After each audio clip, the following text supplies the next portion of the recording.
거룩한 주일, 행복한 주일입니다. 오늘도 우리를 은혜의 자리로 부르시는 그 부르심에 순종하며 예배의 자리에 오신 여러분들을 주의 이름으로 환영하며 축복합니다.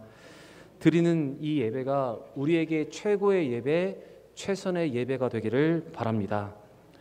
지난 한 주 하나님은 우리에게 특별한 은혜와 기도의 자리를 허락하셔서 우리에게 특별한 은혜를 허락해 주셨습니다. 아마 제가 제일 앞자리에서 제일 많이 은혜를 받은 것 같습니다. 우리 어린 아기부터 우리 연로하신 장로님과 권사님까지 함께 나와 기도할 수 있는 귀한 은혜의 자리였습니다. 강사 목사님들과 대화를 하면서 저녁에 이렇게 집회에 많이 모이는 교회가 흔치 않고 교회가 건강하며 또 은혜 가운데 있다는 소리를 들으니 또 제가 너무 기분이 좋았습니다. 여러분, 지난 한 주 우리에게 주신 이 특별한 은혜, 이 은혜의 회복을 잘 간직하시고 다시 우리의 심령이 회복되고 새로워지고 기도의 불꽃이 꺼지지 않는 우리 대형교회가 되기를 바랍니다. 성령이 하나 되게 하시는 것을 더 힘써 지켜가는 우리 모두가 되기를 바랍니다. 우리 옆에 분과 한번 이렇게 인사했으면 좋겠습니다. 주신 은혜를 잘 간직합시다. 인사하겠습니다. 주신 은혜를 잘 간직합시다. 다시 인사하겠습니다. 믿음을 회복합시다. 인사하겠습니다. 믿음을 회복합시다. 주신 은혜로 우리 심령이 회복되고 굳건한 믿음을 소유하는 우리 모든 성도들이 되시기를 바랍니다. 하나님은 기드온과 300명의 용사에게 지혜를 주셔서 메뚜기 떼와 같은 미디안과 아말렉 연합군을 물리치게 하셨습니다. 그리고 있을 수 없는 전쟁의 승리의 소식, 전세가 이스라엘 쪽으로 기울어졌다는 소식을 들은 백성들이 합류하여 이스라엘은 이제 미디안의 압제에서 벗어나 승리를 거두었습니다. 그런데 큰 승리 이후에 여러 가지 문제가 발생을 합니다. 그것은 그들 내부에서 또 다른 공격이 생겨나게 된 것입니다. 오늘 본문을 통해서 우리가 먼저 기억해야 하는 것은 전쟁에서 승리한 후에 내부에서 또 다른 공격이 있을 수 있다는 것입니다. 이것을 다시 표현하면 우리가 지난주에 특별한 은혜를 받았는데 그 특별한 은혜를 받은 후에 사단이 우리를 더 공격할 수 있다는 말로도 말씀을 드릴 수 있습니다. 그래서 우리는 은혜 후에 찾아오는, 승리 후에 찾아오는 이 적들에 대해서, 내부의 공격에 대해서 우리는 알아야 하고 그것을 지혜롭게 또한 온유하게 잘 대처를 할 수 있어야 합니다. 민족을 구원하는 엄청난 승리를 거두고 돌아온 기드온을 기다리고 있었던 것은 승리에 대한 환호가 아니었습니다. 미디안의 압제에서 해방된 기쁨과 하나님의 영광을 높이는 찬양이 아니었습니다. 있을 수 없는 전쟁의 승리를 거두고 돌아온 기드온을 기다리고 있었던 것은 자기 지파를 일찍 부르지 않았다고 불평하는 바로 이 에브라임 지파였습니다. 오늘 본문 1절의 말씀을 같이 한번 읽어보겠습니다. 에브라임 사람들이 기드온에게 이르되 내가 미디안과 싸우러 갈 때에 우리를 부르지 아니하였으니 우리를 이같이 대접함은 어찌 됨이냐 하고 그와 크게 다투는지라. 사실 에브라임 지파는 지난 시간에도 말씀드렸듯이 도움이 필요할 때는 그것을 회피해 버렸던 지파였습니다. 기드온이 전쟁의 소집을 알리는 나팔을 불었을 때 그들은 이 전쟁에 참여하지 않았습니다. 그러다가 전세가 이스라엘 쪽으로 기울어지자 그때서야 그들이 참전을 하였습니다. 그리고 그렇게 참전한 전쟁에서 그들은 미디안과 아말렉의 지휘관이었던 두 사람을 잡아 죽이는 큰 공을 세웠습니다. 그런 그들이 지금 기드온에게 처음부터 자기를 부르지 않았다고 지금 트집을 잡고 있는 것입니다. 상황이 어려울 때는 회피하다가 상황이 좋아지니 이 주도권을 놓치지 않기 위해서 그들은 기드온과 다투기를 시작한 것입니다. 여러분, 어디에나 꼭 이런 사람들이 있습니다. 이런 기회주의자 같은 사람들이 있습니다. 도움이 필요할 때는 그 자리에 없다가 그것이 큰 열매로 나타나면 그냥 숟가락을 얹으려 하는 사람들이 있습니다. 사실 이런 사람들을 만나면 화가 납니다. 얄밉고 따져 묻고 싶고 혼내주고 싶은 것이 사람의 마음입니다. 하지만 오늘 말씀을 잘 보시면 기드온은 이와 같은 상황에서도 자기 혈기를 억제했습니다. 기드온은 기회주의적인 이 에브라임 지파를 향해서 책망하거나 그들과 다투어 싸우지 않았습니다. 기드온은 자기들을 처음부터 부르지 않았다고 트집을 잡는 이 에브라임 지파에게 에브라임의 끝물 포도가 아비에셀의 만물보다 낫지 아니하냐라고 그는 겸손하게 그들에게 대답을 했습니다. 그것이 2절의 기록인데 2절 말씀 같이 읽겠습니다. 기드온이 그들에게 이르되 내가 이제 행한 일이 너희가 한 것에 비교되겠느냐? 에브라임의 끝물 포도가 아비에셀의 만물 포도보다 낫지 아니하냐? 기드온은 자기 감정을 억제하고 그들에게 이렇게 온유하게 칭찬의 말을 그들에게 건네고 있습니다. 기드온의 이 말은 처음부터 전투에 참여했던 아비에셀 지파인 자기 집안이 세운 공로보다 막바지에 참여해서 오렙과 스엡을 잡은 에브라임 공로가 더 크다고 그들을 칭찬해 준 것입니다. 그것이 3절의 기록인데 제가 3절 말씀은 같이 한번 읽어보겠습니다. 하나님이 미디안의 방백 오렙과 스엡을 너희 손에 넘겨주셨으니 내가 한 일이 어찌 능히 너희가 한 것에 비교되겠느냐 하니라. 기드온이 이 말을 하매 그때 그들의 노여움이 풀리니라. 이와 같은 기드온의 절제, 이와 같은 기드온의 겸손으로 말미암아 승리 이후에 찾아온 위기는 여러분 무사히 극복되었습니다. 큰 승리를 거두고 내부에서 일어난 공격이 이 기드온의 은혜롭고 온유한 대답으로 인해서 잘 마무리가 되었습니다. 공동체를 위해서 자신을 낮추는 이 기드온의 모습으로 인해서 승리 후에 찾아오는 이 분열의 문제가 여러분 잘 해결될 것입니다. 그리고 이와 같은 기드온의 온유함은 사사들 중에 가장 긴 기간을 통치했던 사람이 이 기드온인데 이 40년을 통치하는 데 있어서 이것을 가능하게 한 원동력이 바로 여기에 있었다고 저는 믿습니다. 여러분, 노엽게 하는 형제와 화목하기란 견고한 성을 취하기보다 더 훨씬 어려운 것입니다. 그러나 성경은 우리에게 이렇게 권면을 하고 있습니다. 성내기를 더디하는 자는 용사보다 낫다라고 우리에게 말하고 있습니다.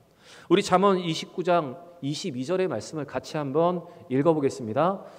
노하는 자는 다툼을 일으키고 성내는 자는 범죄함이 많으니라. 잠언 16장 22절에도 23절에도 이렇게 말하고 있습니다. 같이 읽겠습니다. 노하기를 더디하는 자는 용사보다 낫고 자기 마음을 다스리는 자는 성을 빼앗는 자보다 나으니라. 지난 집회기간에 강사 목사님이 모세 이야기를 하다가 갑자기 다른 이야기로 넘어가서 여러분이 궁금해하실까 봐 잠시 그 내용을 다시 말씀드리고 싶은데, 출애굽기 32장 19절의 말씀을 보시면 모세는 하나님의 율법을 받기 위해서 40주야를 시내산 꼭대기에 올라가 기도하며 기다리다가 하나님이 주신 10계명의 두 돌판을 받게 됩니다. 모세는 이 10계명의 두 돌판을 가지고 내려오다가 금송아지를 숭배하며 그 앞에서 춤을 추고 있는 이스라엘 백성들의 모습을 보았습니다. 그때 모세는 그 모습에 화가 나서 두 돌판을 산 아래로 던져 깨뜨려 버리고 맙니다. 그것이 출애굽기 32장 19절의 말씀인데 제가 한번 읽겠습니다. 진에 가까이 이르러 그 송아지와 그 춤추는 것들을 보고 크게 노하여 손에서 그 판들을 산 아래로 던져 깨뜨리니라. 모세는 순간에 올라오는 그 화를 참지 못하고 이스라엘 백성들의 모습을 보면서 화를 내었습니다. 그런데 이렇게 깨어진 두 돌판에 대해서 하나님께서 모세에게 내리신 명령이 있는데 그 명령은 새로 두 돌판을 다듬어서 그것을 만들어 가지고 다시 시내산 꼭대기로 올라오라는 명령이었습니다. 출애굽기 34장 1절부터 3절의 기록인데 우리 같이 한번 읽어보겠습니다. 여호와께서 모세에게 이르시되 너는 처음과 같이 다듬어 만들라. 내가 깨뜨린 처음 판에 있었던 말을 내가 그 판에 쓰리니 준비하고 아침에 시내산에 올라와 산 꼭대기에서 내게 보이되 아무도 너와 함께 오르지 말며 온 산에 아무도 나타나지 못하게 하고 양과 소도 선 앞에서 먹지 못하게 하라. 여러분 한번 생각해 보시기 바랍니다. 시내산은 해발 2285m입니다.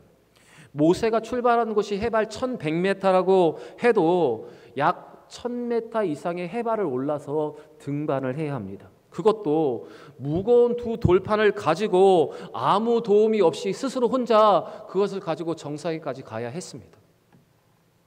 여러분 민수기 12장 3절 말씀해 보시면 성경은 모세의 온유함이 지면의 어떤 사람보다 더하다라고 말을 하고 있습니다. 그런데 모세의 온유함이 이렇게 될 수 있었던 것은 이와 같은 모든 훈련의 과정을 통해서 얻어진 결과입니다.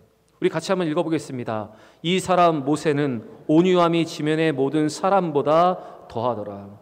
여러분, 오늘 이 말씀 앞에 아직도 우리에게 이러한 혈기와 노함이 남아 있다면 그 모든 것을 하나님 앞에 온전히 내려놓고 훈련받고 온전히 내려놓을 수 있는 여러분과 제가 되기를 원합니다.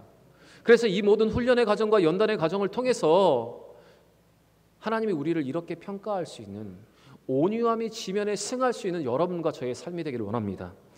야고보 1장 19절과 20절에 야고보 사도도 우리에게 이렇게 권면을 하고 있습니다. 우리 같이 한번 읽어보겠습니다. 내 사랑하는 형제들아, 너희가 알지니 사람마다 듣기는 속히 하고 말하기는 더디하며 성내기도 더디하라.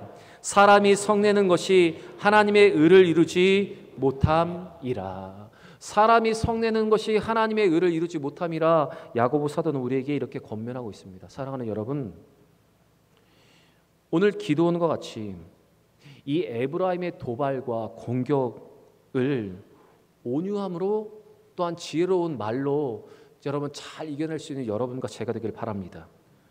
온유의 말이, 감정을 절제하는 말이 형제를 얻는 비결이고 교회를 더 평안하게 이끌어가는 비결이며, 또한 우리가 하나님의 은혜를 끼칠 수 있는 비결임을 기억하시고 이러한 은혜와 이러한 온유함과 이러한 지혜의 언어가 가득한 여러분과 제가 되기를 바랍니다.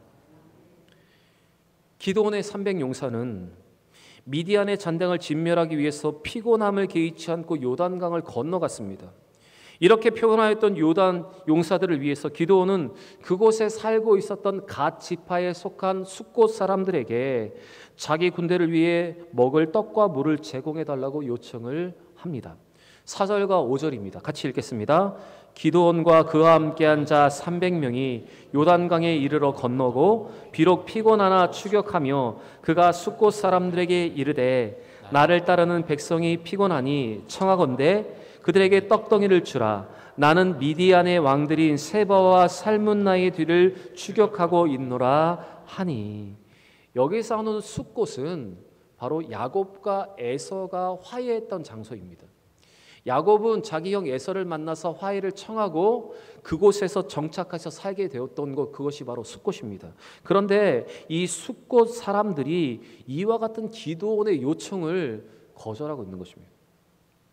그런데 6절에서 말씀에서 알 수 있듯이 그들의 마음속에는 만약 기드온의 군대가 미디안에게 패할 경우에 미디안으로부터 받게 될 보복이 그들이 두려워 그들은 조금의 떡과 물도 그들에게 제공하지 않고 있었던 것입니다. 제가 6절 말씀을 읽겠습니다. 숫곳 방백들이 이르되 세바와 살문나의 손이 지금 내 손 안에 있다는 거냐? 어찌 우리가 내 군대에게 떡을 주겠느냐 하는지라. 지금 그들의 눈에는 이 300명밖에 안 되는 기드온의 부대가 아직도 남아있는 이 15,000명이 넘는 미디안을 이긴다는 것이 불가능해 보였습니다. 그리고 오랫동안 미디안의 지배 아래에 있었기 때문에 기드온의 한 번의 승리로 그 지배 구조가 바뀌려는 기대를 그들은 하지 않았습니다. 그들은 전세가 바뀌고 나면 그들에게 올 보복이 지금 두려웠던 것입니다. 이 숫곳 사람들에게는 자기 민족을 억압하는 대적을 향한 분노도, 자신들을 대전에서 싸우는 헌신자들에 대한 감사의 고마움의 마음도 여러분 잊지 않았습니다.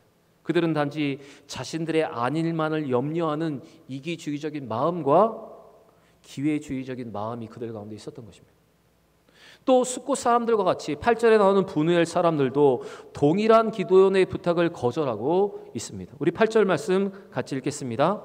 거기서 브누엘로 올라가서 그들에게도 그와 같이 구한즉 브누엘 사람들이 대답도 숫곳 사람들의 대답과 같은지라. 여러분, 같은 민족이지만 이스라엘 군대가 구하는 도움을 거절한 이 모습은 기드온과 그와 함께하는 300 용사들에게 엄청난 실망과 회의를 안겨주었을 것입니다. 그리고 기진맥진한 용사들의 사기도 크게 저하되었을 것입니다. 이에 그동안 온유한 모습으로 보였던 기드온은 극도의 분노를 그들에게 표시를 합니다. 앞에서 에브라임 지파에 대해서는 온유했던 기드온은 이 숫곳과 브누엘 사람들을 향해서는 전쟁에서 승리 이후에 그들에게 어떻게 대접할 것인가를 지금 말해주고 있습니다. 먼저 7절 말씀을 보시면 내가 들가시와 찔레로 너희 살을 찢으리라 하고 이렇게 말하고 있습니다. 그리고 9절에 내가 평안히 돌아올 때 이 망대를 헐리라 하니라. 그는 이렇게 말하고 있습니다. 여러분, 우리가 주의 일을 하다가 보면 또 세상에서 살아가다 보면 당연히 협력해야 할 사람들이 의외로 냉담한 태도를 보일 때가 있습니다. 같은 마음을 품어야 하고 같은 곳을 바라보아야 하는 사람들이 또한 하나님의 영광과 그의 나라의 확장을 위해서 마음을 모아야 하고 교회의 하나됨과 함께 지켜가기 위해서 힘을 합쳐가야 하는데 각각의 생각과 자기 주관과 그리고 여러 가지 복합적인 문제로 인해서 협력하지 않고 냉담한 태도를 보일 때가 있습니다. 하지만 여러분, 이런 일을 우리가 만난다 하더라도 우리는 주님만 의지하고 표대를 향해 이 전진하는 이 일을 우리는 멈추지 말아야 합니다. 기도는 그들의 냉담한 태도에 대해서 분노를 표시했지만 그의 이 분노는 그와 함께한 300명의 용사들의 사기를 염두에 두고 한 말이라 저는 이 본문을 이렇게 해석하고 싶습니다. 그와 함께한 300명의 용사들의 사기가 떨어질 것을 염두에 두고 그 기도하는 용사들을 대신하여서 이렇게 말하고 있었던 것입니다. 그리고 반드시 하나님께서 이 전쟁에서 승리할 것을 다시 한번 선포함을 통해서 푸대접으로 인해서 낙심에 빠져있는 용사들에게 승리의 확신을 더 심어 주었던 것입니다. 여러분, 승리 이후에 또 중요한 일을 앞두고 내부에서 시작되는 공격이 있을 수 있습니다. 승리 이후에 찾아오는 분열의 시험이 있을 수 있습니다. 여러분, 이런 시험을 잘 이겨낼 수 있는 여러분과 제가 되길 바랍니다. 주의 일을 하다가 보면 이런 일이 일어납니다. 그러나 여러분, 이 모든 것도 여러분 하나님께 온전히 맡기고 우리에게 지혜의 언어를 주시기를 구할 수 있는 여러분과 제가 되기를 원하고 하나님이 주시는 이 온유함과 이 지혜로 이 모든 어려움들을 잘 이겨낼 수 있는 여러분과 저의 삶이 되기를 바랍니다.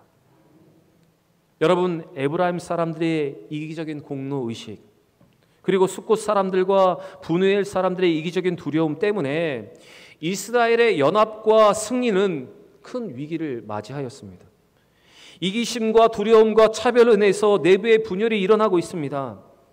여러분, 이와 같은 일들이 공동체 안에서도 일어나고 또 가정에서도 일어나고 우리가 속한 모든 곳에서 여러분 일어나는 일들입니다. 그러나 여러분, 우리는 믿음의 사람으로서 오늘 주신 말씀을 가슴에 새기면서 인내하고 감내할 때 하나님께서 우리에게 더 큰 은혜를 주실 줄 믿습니다. 저는 오늘 이 설교의 결론을 이렇게 자기의 공로를 내세웠던 에브라임 지파가 어떻게 되었는가를 말씀드림으로 결론을 맺고 싶습니다. 에브라임 지파의 이와 같은 교만의 모습은 사사기 12장 1절과 6절에 또다시 나오고 있습니다.